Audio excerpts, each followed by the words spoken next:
حضرت ابن شماسہ مہری رحمۃ اللہ علیہ سے روایت ہے کہ ہم حضرت عمرو بن عاص رضی اللہ تعالی عنہ کے ان کے آخری وقت میں موجود تھے۔ وہ زار و قطار رو رہے تھے اور دیوار کی طرف اپنا رخ کیے ہوئے تھے۔ ان کے صاحبزادے ان کو تسلی دینے کے لیے کہنے لگے، ابا جان، کیا نبی کریم صلی اللہ علیہ وسلم نے آپ کو فلاں بشارت نہیں دی تھی؟ کیا رسول اللہ صلی اللہ علیہ وسلم نے آپ کو فلاں بشارت نہیں دی تھی؟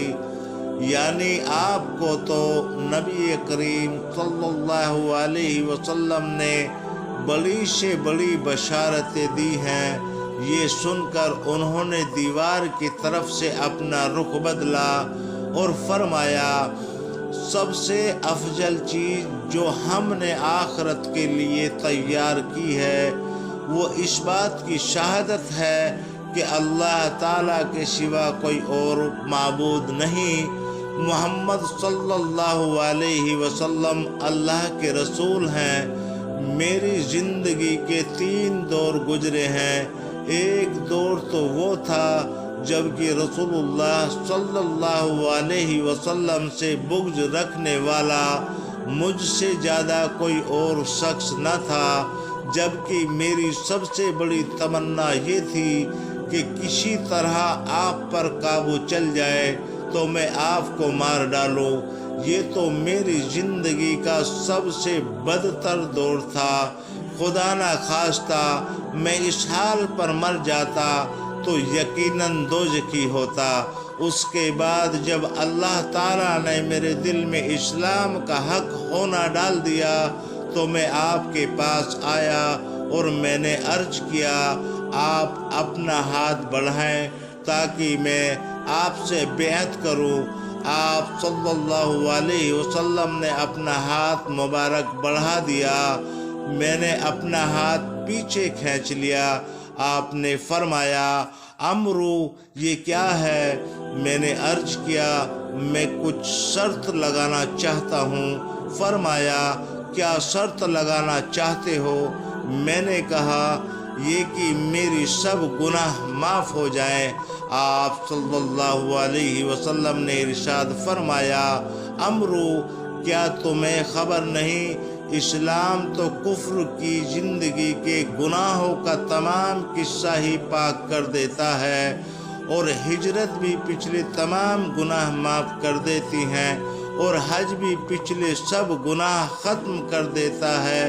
یہ وہ دور تھا جب کہ آپ سے زیادہ پیارا، آپ سے زیادہ بزرگ و برتر میری نظر میں کوئی اور نہ تھا۔ آپ کی جماعت کی وجہ سے میری یہ تاب نہ تھی کہ آپ کو کبھی نظر بھر کر دیکھ سکوں۔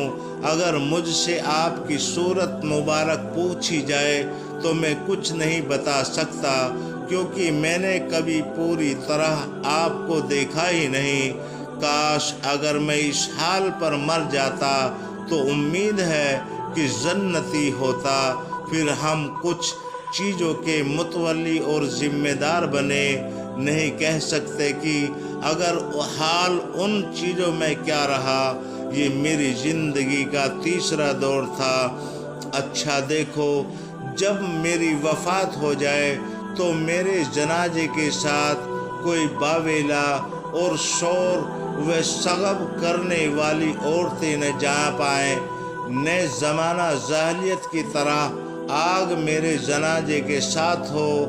جب مجھے دفن کر چکو تو میری قبر پر اچھی طرح مٹی ڈالنا، اور جب فارغ ہو جاؤ تو میری قبر کے پاس اتنی دیر ٹھہرنا جتنی دیر میں اونٹ ذبح کر کے اس کا گوشت تقسیم کیا جاتا ہے، تاکہ تمہاری وجہ سے میرا دل لگا رہے اور مجھے معلوم ہو جائے کہ میں اپنے رب کے بھیجے ہوئے فرشتوں کے سوالات کے جواب کیا دیتا ہوں۔ یہ حدیث مسلم شریف سے لی گئی ہے۔